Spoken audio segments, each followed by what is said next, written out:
My mother-in-law, Sharon, has never liked me. I have no idea why. I guess nobody is really good enough for her darling son. And she did not like the fact that in spite of her clear disapproval of me, my husband still chose to be with me. We have been together for 3 years, and 1 year ago we got married. Initially, my husband and I really tried to get her to like me, but she was always too high and mighty to care. She treated me like dirt, and most of the time when I would visit, she would pretend like it was not even there, or else she would act like I was completely unwanted. The only reason my husband and I would even visit her before we got married was because my father-in-law was very sick, but he was a good man. So in order to spend time with him before he passed away, we would try to visit as frequently as we could. Unfortunately, my husband lost his father 3 months after we got married, but he had been sick for a long time. So we were just glad that he was able to watch his son get married before he went away. After his demise, we also reduced our visits to Sharon significantly. It had been made very clear to us that she did not approve of our relationship, and even on the day of our marriage, all she did was sulk about it. So if she didn't like me, we were going to make sure that we stayed away from her. My husband still stayed in touch with his mother, but did not visit her as much as he used to. The reason he stayed in contact with her was because his father had left everything to him and only the house to his mother, so it was his responsibility to fund his mom. He would send her money monthly since she had been a stay-at-home mother for the majority of her life, and only her husband had worked. She didn't have any money of her own. She was completely reliant on my father-in-law. And after his passing, she would have to rely on my husband to maintain her lifestyle. However, my husband did not want her to know that his father had left no money for her, so in order to spare her feelings, he told her that his father had left instructions that all the money was to be directed to his son, but on the condition that he would have to take care of his mother, even though there was no such condition. And before you guys ask, we don't really know why my father-in-law did not leave any money to his wife. From what we knew, they tolerated each other when they were together. I wouldn't call it a happy marriage, especially at the point when I got to know them, but they were together, and I guess there was no reason for him not to leave anything to her apart from the house. Anyway, after my father-in-law passed away, it was my husband who had been taking care of his mother because even though we did not share a good relationship, I did not feel comfortable, and neither did he feel good about cutting her off entirely and leaving her on her own. So while we reduced our visits to her house significantly, he still continued to take care of her. And I feel like that in itself should have made her feel a bit grateful towards her son. Unfortunately, I don't think it had that effect. Last week, my husband was out on a business trip, and out of the blue, I received an invitation to Sharon's birthday party. That was really surprising because so far I had never received any invitations to any of her events. And it's always been an invitation to my husband saying that he's allowed to bring a +1 just to make it clear that she doesn't even acknowledge my status as his wife. But this time, the invitation was addressed to me in particular. I was very confused, so I spoke to my husband about it first. And he told me that he had received an invitation as well, but he had received that much earlier, and it was clear that my mother-in-law was inviting me as a second thought. He told me that he had made it very clear to Sharon that he would not be able to make it to the party because he had a work trip that was more important, but if I wanted to go, I would be free to attend. Before that, he suggested that I should speak to Sharon on the phone and ask what this is all about because it's really confusing. So I took his advice and I called Sharon and I asked her about the invitation, and she told me that she was inviting me to make amends. She said that she was well aware of the fact that she hadn't exactly treated me well in the past, but she wanted to fix that because I knew that we were together for the long run. And if my husband really loved me, then she wanted to be respectful of that and wanted to give me a real chance. I was very skeptical about attending because so far, the kind of relationship that we had, it hadn't exactly been pleasant to deal with her. But on the phone, she told me that she was really sorry about the way she had behaved with me, but she had spoken to a couple of her friends and had come to the conclusion that she really needed to step up as a mother and as a mother-in-law and do better. So this was her way of trying to make it up to me by extending an invitation to her birthday party and asking me to attend so we could bond. And I know I really shouldn't have gone or fallen for her act, but I felt like she was being genuine, so I decided to attend. It was a terrible decision that I really regret now, but anyway, that next evening I got dressed and I went to the party. I expected to be greeted personally by Sharon, but to my surprise, she had hired a doorman for her party, and right in front of me, he went through the guest list and told me that my name was not on the list. I was really confused. So I even opened the invitation to the party on my phone and showed it to him, but to my surprise, he told me that what I had received was not even the actual invitation. And he told me that somebody must have tricked me. That should have been my sign to go home, but I was genuinely willing to give Sharon a chance. So I just stood there and I called her up and told her what was going on. She then came out a couple of minutes later with a bunch of her friends, and I thought that she was going to tell the doorman that I was a last-minute addition and invite me in. But instead of doing that, she started yelling at the security staff to throw me out and said that she didn't even know who I was. Her group of friends who were standing behind her were struggling to control their giggles, so I knew that this was pre-planned. But Sharon took her role very seriously, and she started shouting about how she did not want any gatecrashers at her exclusive party, and it was only meant for her close family and friends. And since I was literally nobody, she made a couple of really hurtful comments about how she can't just allow any sort of filth to enter her house. And I walked back to my car in tears before the security staff had to intervene. I didn't even say anything that day, mostly because I couldn't bring myself to do it since I was crying so hard. I drove a couple of miles away from the house before completely breaking down inside my car and calling my husband up to tell him what had just happened. He heard me out patiently and consoled me, and even promising me that he would cut his business trip short to come back home earlier than he planned so he could be there for me, because this had obviously been a very humiliating experience for me. I could tell that he was very upset with Sharon, but he did not let his anger come through while he was talking to me and just focused entirely on comforting me. So I literally had no idea what was about to happen the next day.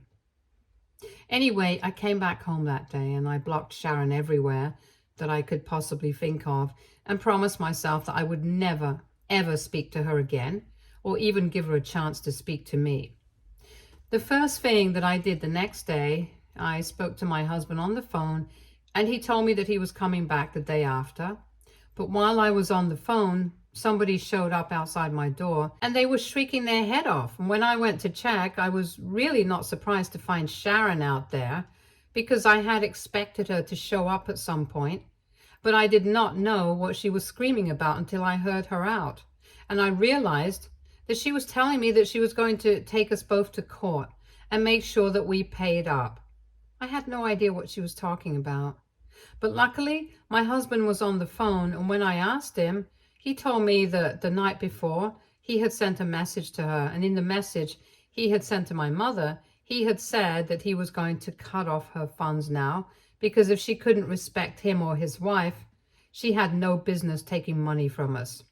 He told her the truth, that her husband had not left her anything, and all the money that my father-in-law had went to him. But I guess she hadn't yet put two and two together, and she still thought that her husband had left instructions for her son to take care of her for the rest of her life. And that's why She had shown up at my door screaming about how she was going to take us both to court and make sure that she got the money she was owed. After speaking to my husband, he told me to just call the cops, and that's what I did. I called the cops and had her escorted off the property, but did not press charges against her. I was very pleased with the situation because the way she had treated me was unacceptable, and I was glad that she was getting her karma for it. She had humiliated me, and now she was going to have to look out for herself because, as far as I knew, she did not have any money and had been expecting her husband to leave her something. At the time, I did not think there was anything wrong with what we were doing, and even when my husband returned, we were fine with our decision to cut off her funds and make sure she stayed out of our lives. But then, 2 days back, she sent us both an email saying that she was really sorry for what she had done, but she needed our help to survive because she literally did not have anything, and she was counting on the kindness of her children, referring to both my husband and I. I could tell that she was trying to butter us up, and it did not seem very sincere, but now that I think about it, there is nobody to take care of her unless we do. And yet I don't really feel like telling my husband to get back in touch with her or anything. We haven't even spoken about it yet, so I don't know what he feels, but I have been having a lot of mixed emotions on this topic. So AITA for wanting my husband to cut off my mother-in-law's funds after she insulted me? Update 1. Hi, so first things first. I have received a lot of comments calling me stupid and stuff for wanting to give my mother-in-law a chance. I would just like to defend myself and say that I had genuinely and truly wanted to believe that maybe she was sincere about wanting to make amends with me. Everyone makes mistakes and everyone has an ego, and she's definitely not the first mother-in-law in the world to treat her daughter-in-law badly. But I have heard of people who have corrected their behavior, and I thought that it would be the right thing to give her one chance, at the very least, which is why I went to her party, and I do regret it now, but I don't think that I did anything wrong. I was the victim in the situation, not the perpetrator, so I don't think it's fair to hate on me for being somebody who likes to give second chances. That's just who I am as a person. I'm not stupid or gullible. I'm just a normal human being. Besides, I had spoken to her on the phone before attending the party, and she had sounded very sincere. So the act that she had put on was so good that I literally felt like I did not have any reason to doubt her intentions.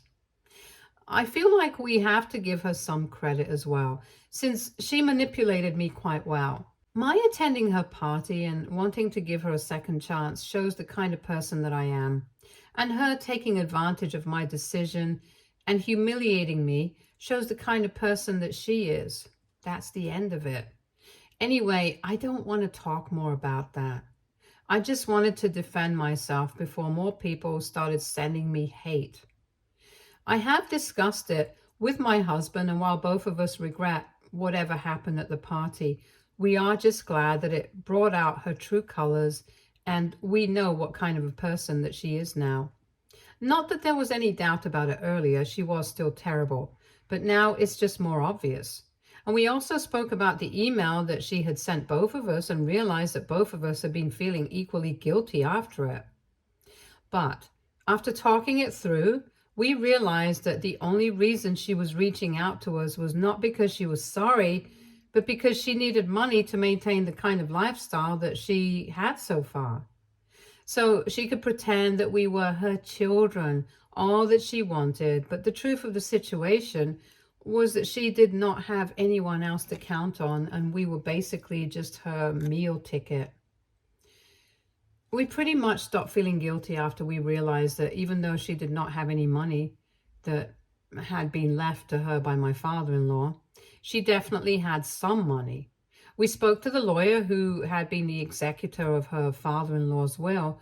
While he did not tell us why exactly no amount of money had been left to my mother-in-law, he did tell us that she did have a certain amount of money in her bank account that her husband had transferred to her before he passed away. And if she was really struggling, she had a bunch of really valuable stuff that she had purchased, and she could always just sell it. Worst comes to worse, she could approach her family for money and ask them to take care of her. The bottom line was, it was not necessary for us to keep funding her, even after she was so disrespectful towards us, because it wasn't like she couldn't survive without us. She just didn't want to because she did not want to spend her own money. That's how she had been her entire life. She wanted to portray herself as a helpless damsel in distress, so that my husband and I would take pity on her and keep sending her money, even if she continued to treat us like crap. And for a while, she had us fooled and had completely manipulated us into feeling guilty for her, but we were not going to allow her to manipulate us again. She is a bit of a master when it comes to that. But we're also aware of her tricks, and now it's going to be very difficult to fool us. It has been 1 week since she sent us that email, and we haven't responded to her yet. Neither are we going to. We're going to continue to ignore her because we don't want anything to do with her. If she stops living such an extravagant lifestyle and living beyond her means, she is going to be able to make it work with whatever money she has right now. We are not going to take pity on her and help her out anymore because she had lied to us about being helpless in the first place. Honestly, I just feel relieved that I don't have to deal with her anymore, because it had been very difficult for me to maintain the balance between hating her and still somehow dealing with the fact that she was going to be a part of my life through my husband. But now that he is done with her, I'm feeling a lot better about things. He was never a mama's boy to begin with. Let me just make that clear. But like any other son, he wanted to be able to take care of his parents, and that's why he had stayed in touch with her. Unfortunately, it's very obvious now that Sharon does not deserve it. She could have had a very easy life if she just tried to play nice with me, but what can I say? Some people are just not clever enough and let their egos get in the way of what's good for them. Update 2. Hi, so it has been 2 weeks since Sharon sent us both that email, and after that, she did not contact us for a really long time. Yesterday, though, while my husband and I were having dinner, she showed up at our house once again. I was about to call the cops again, but this time she was not yelling at us. Instead, after ringing the doorbell and making herself known, she just started crying at our doorstep. At that point, both my husband and I were really confused about what to do, because this could be another one of her tricks to manipulate us into feeling bad for her and guilt-tripping us into continuing to support her. But on the other hand, she was sobbing on our doorstep, and I think anyone in our place would have felt just as bad. So after a brief discussion with each other, my husband and I decided that we were not going to open the door, but we were going to try and be gentle with her, because calling the cops on her while she was in that state would not be a good move. We spoke to her through the intercom and told her that we were willing to give her some time to pull herself together and leave. But if she did not take that opportunity, we would be forced to call the cops. And we really didn't want to do that a second time. So now it was up to her what she wanted. She replied saying that she did not want any money from us. She just wanted to say that she was really sorry. She knew that this apology was coming a little too late, but now that she did not have anybody, she had realized how important it was for her to have her family around her, and she couldn't exactly fill that void in her life with extravagant parties and time with her friends. Because even her friends had families of their own who loved them and spent time with them. So even if we did not want to send her money, the least we could do was at least visit her sometimes, because she really missed us, and mostly her son. We did not know what to say, so we just stayed quiet, and she continued to talk after we did not respond. She said that she was also apologetic for the fact that she hadn't been completely honest with us. She hadn't told us that her husband had indeed given her some money before he passed away. But to be fair, we haven't been entirely honest with her either. She brought up the fact that, just to spare her feelings, her son hadn't told her that her husband had left her absolutely no amount of money, and in a way it was fair, but she felt like both of them had lied to each other and let each other down. And that needed to stop if we were going to be a healthy and happy family. So she wanted to be truthful with both of us and said that the reason she did that awful thing on the day of her birthday to me was that all her life she had believed that no woman would ever be good enough for her son. She hadn't approved of me because I was too outspoken, too bold, and too ambitious, which I guess is true. But I really don't understand how that was supposed to be a problem in our marriage. But anyway, that's the reason why Sharon had never approved me. And when she realized that her approval did not mean anything anymore, since my husband was head over heels for me, that made her resent me even more. She said that she had had to sacrifice a lot when she was married to her husband, and they were never in a happy marriage, but she was content with him. And somewhere or the other, deep down, she had started imposing the same burden of expectations on me. And when I did not try to live up to those expectations, she started hating me. She hated the fact that her son loved me so much, which meant that she had serious issues, but she was willing to work through them so she could maintain a relationship with us because she did not want to lose the only family that she has. I thought that was pretty raw and real of her, but we're still wary of her. So after some silence, I told her that we would think about what we wanted to do, but for now, we just wanted some peace and quiet to mull this over.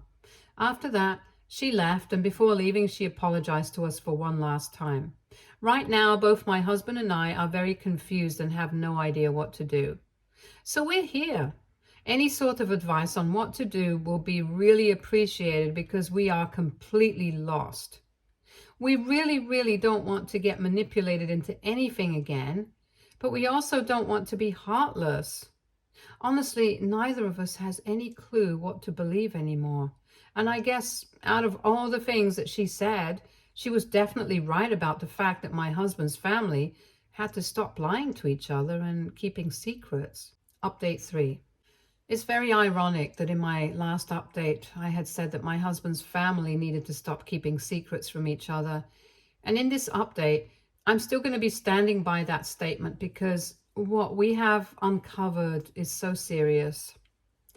So apparently the reason my father-in-law's lawyer had been refusing to tell us the reason why my father-in-law had not left Sharon any money was because he had been giving explicit instructions not to tell us the truth.